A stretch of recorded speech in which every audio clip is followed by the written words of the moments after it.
You are listening to episode 24 of the Autism Mom Coach podcast, Back to School series, Setting Yourself Up for Success, Part 1, Making Decisions Ahead of Time.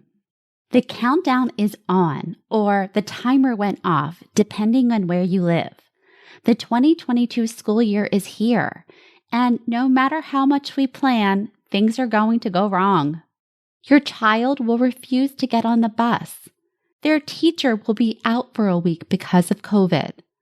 Homework will be a disaster. Then what? In this episode, I am going to teach you the power of making decisions ahead of time so that instead of spinning in worry and anticipatory stress about what might happen, you can start deciding how you want to show up no matter what the school year brings. Keep listening. Welcome to the Autism Mom Coach, a podcast for moms who feel overwhelmed, afraid, and sometimes powerless as they raise their child with autism. My name is Lisa Candera. I'm a certified life coach, lawyer, and most importantly, I'm a full-time single mom to a teenage boy with autism. In this podcast, I'll show you how to transform your relationship with autism and special needs parenting.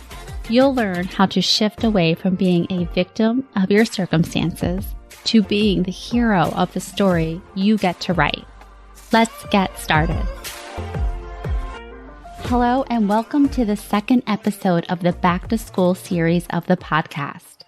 I hope you enjoyed last week's episode and took some time to define success for your child in a way that is loving, supportive, and sees your child for the uniquely amazing human that they are. In the next two episodes of the Back to School series, I'm going to teach you how you can prepare yourself cognitively and somatically, so that's mind and body, for whatever the school year brings.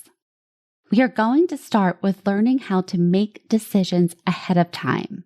Because, like I said, no matter how much we prepare, no matter how much we stress ourselves out, some of the things that we're worried about, they're probably going to happen. The good news is you don't have to wait for the thing to happen to decide how you want to think, feel, and respond. So let's get to it, making decisions ahead of time. When we make decisions ahead of time, we have the opportunity to use our prefrontal cortex, which is the part of the brain that is responsible for reasoning, problem solving, impulse control, and perseverance, to make decisions that are aligned with our long-term goals. Otherwise, we default to our reflex reactions. Whatever it is that our primitive brain tells us will keep us and our children safe. For example, if I decide ahead of time that when I hear my child yelling, I don't want to go to school, that I'm going to think this is normal. He is scared. He is dysregulated. When I'm thinking these thoughts, I'm not going to go into a full-blown panic attack where I start yelling back and catastrophizing in my head. When I am able to stay calmer and more grounded, I am able to show up how I want to show up. I can be the solid object, the steady in the storm. Now, why is this helpful? Well, first, it enables you to make decisions aligned with your goals. So if one of my goals is to model emotional regulation to my child, then deciding ahead of time what I want to think when he becomes dysregulated, that's going to help me model the behavior I want to see and hopefully have a down-regulating impact on him rather than matching his behavior and co-escalating with him. Second, when you make decisions ahead of time, you shift from this idea that life is happening to you or at you to life is happening and I am 100% capable of deciding how I want to show up. And this is so empowering. You get to decide no matter what. So decisions ahead of time means you don't have to wait for the school year to begin to decide how you want to think, feel, and respond to the things that may or may not happen. I don't have to wait for my son's OCD and anxiety to kick up. I don't have to brace myself for the first week of school. I don't have to dread the complaints about the long bus ride. Please know that I know firsthand that this is all easier said than done, but we need to start somewhere. So we're going to start with our thoughts, the thoughts we decide to think on purpose to create the feelings that will fuel the actions we want to take. Now, I want to help you get started by sharing with you some of the thoughts that I am practicing right now to prepare me for the school year. First, changes and transitions are hard. This is a big one for me. I really do struggle with the fact that this is still true for us. My son is about to be 15, and changes and transitions are still a big challenge.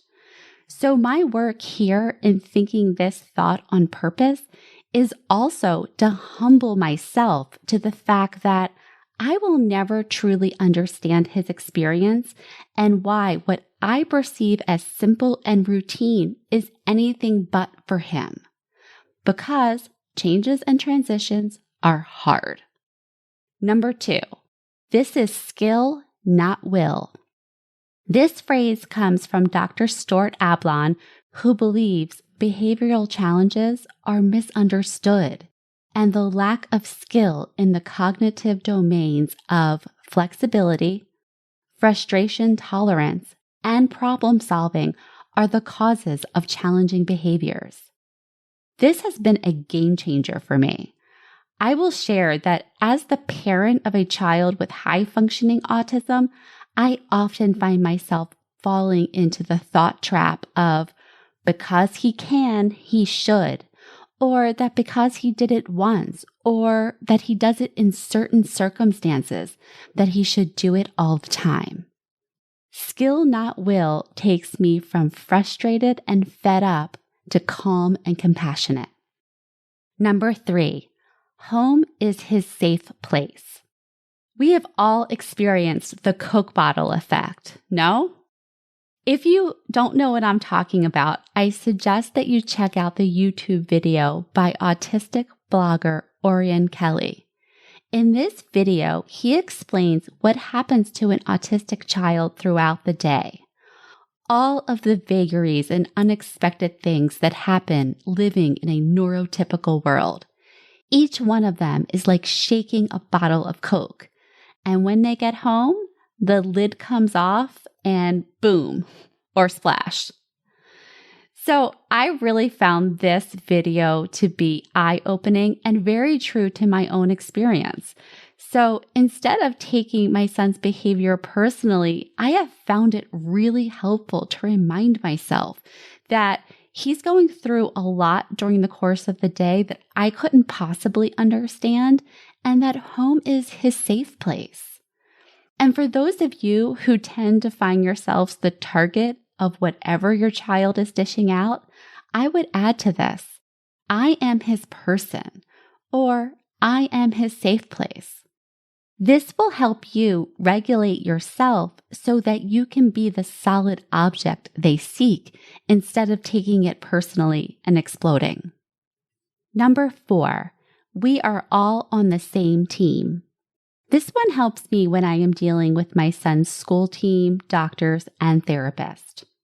Because we don't always agree.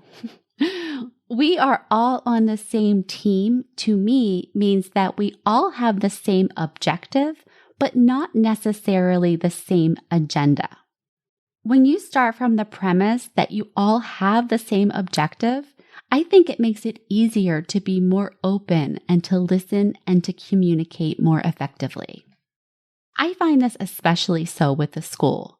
It is so easy to get into an us versus them when we believe our children are not getting what they need.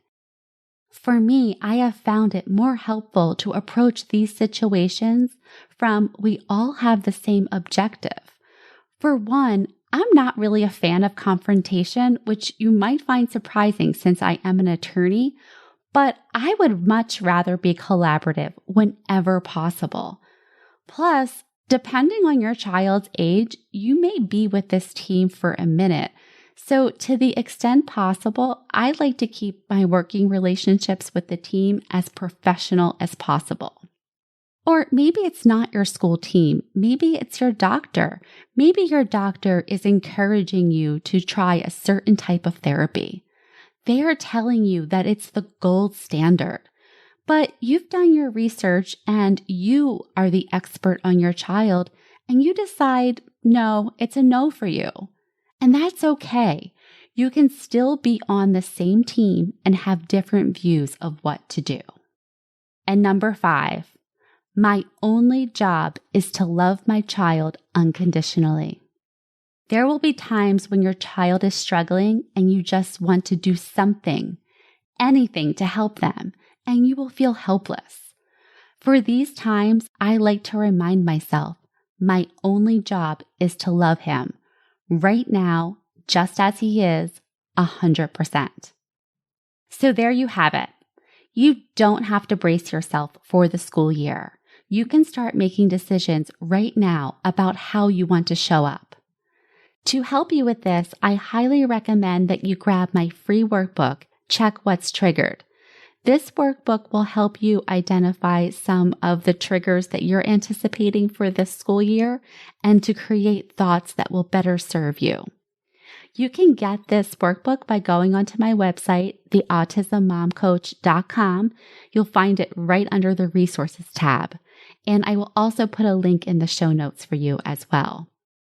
And finally, while you're on my website, you can schedule a free consultation with me to learn more about my coaching program. You don't have to do this alone. I would love to work with you one-on-one to transform your relationship with autism and autism parenting and to help you step out on the right foot this school year. That's it for today. Thank you so much for listening, and I will talk to you next week. Thanks for listening to the Autism Mom Coach. If you want more information or the show notes and resources from the podcast, visit theautismmomcoach.com. See you next week.